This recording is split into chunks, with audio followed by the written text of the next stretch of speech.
تباہی ہے ان نمازیوں کے لیے، یعنی سوچیں نمازیوں کے حوالے سے بتایا جا رہا ہے کہ کن کے لیے تباہی ہے. الذین هم عن صلاتهم ساہون، وہ کہ جو اپنی نماز کو ڈیلے کر کے پڑھتے ہیں.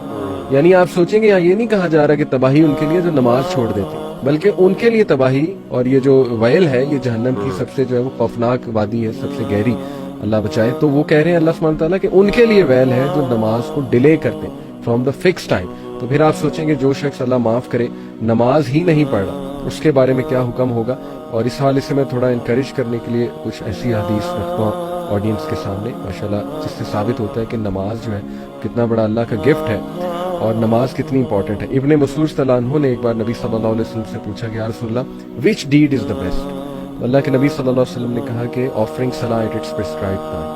پھر پوچھا واٹ نیکسٹ، تو کہا کہ being dutiful to once parents, اور پھر سو آن اینڈ سو فور، جہاد کا بھی ذکر ہے. لیکن دیکھیے نماز بہترین، اگر کسی نے نیک عمل کرنا ہے نا سب سے بیسٹ تو وہ نماز ہے، کیونکہ یہ باقی کے نیک اعمال جو ہے وہ آپ میں شوق پیدا کریں گے کرنے کے.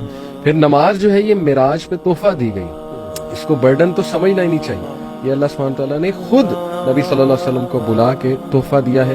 پھر نماز گناہوں کا کفارہ ہے. ایک حدیث ہے صحیح مسلم کی، اللہ کے نبی صلی اللہ علیہ وسلم نے فرمایا کہ بتاؤ مجھے کہ اگر تمہارے گھر کے باہر جو ہے وہ ایک ریور ہو اور اس میں تم 5 ٹائم ڈبکی لگاؤ اور نہاؤ تو کیا تم مکمل صاف نہیں ہو جاؤ گے؟ صحابہ نے کہا جی.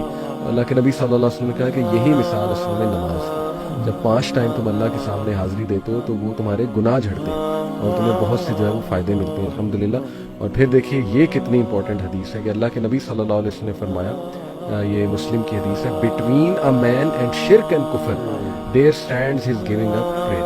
اور دیکھیے کہ کفر تک انسان کو جو ہے نا وہ لے جاتی ہے چیز، اور وعید کی گئی ہے کہ اور فرق ہی کیا بچا تم میں اور کافروں میں کسی اسکالر نے بڑی اچھی بات کی تھی. انہوں نے کہا تھا اگر آپ 5 ارکان کی بات کریں تو کلمہ تو ہم نے پڑھنے کی ضرورت نہیں کیونکہ ہم پیدائشی مسلمان ہیں. آگے رہ گیا جی حج بھی ہر بندے پہ فرض نہیں ہے، تب ہوگا سال میں ایک دفعہ، وہ بھی اب آج کل جتنا مہنگا ہو گیا حج، اللہ معاف کرے تو بیچارے عام لوگ تو افورڈ بھی نہیں کر سکتے.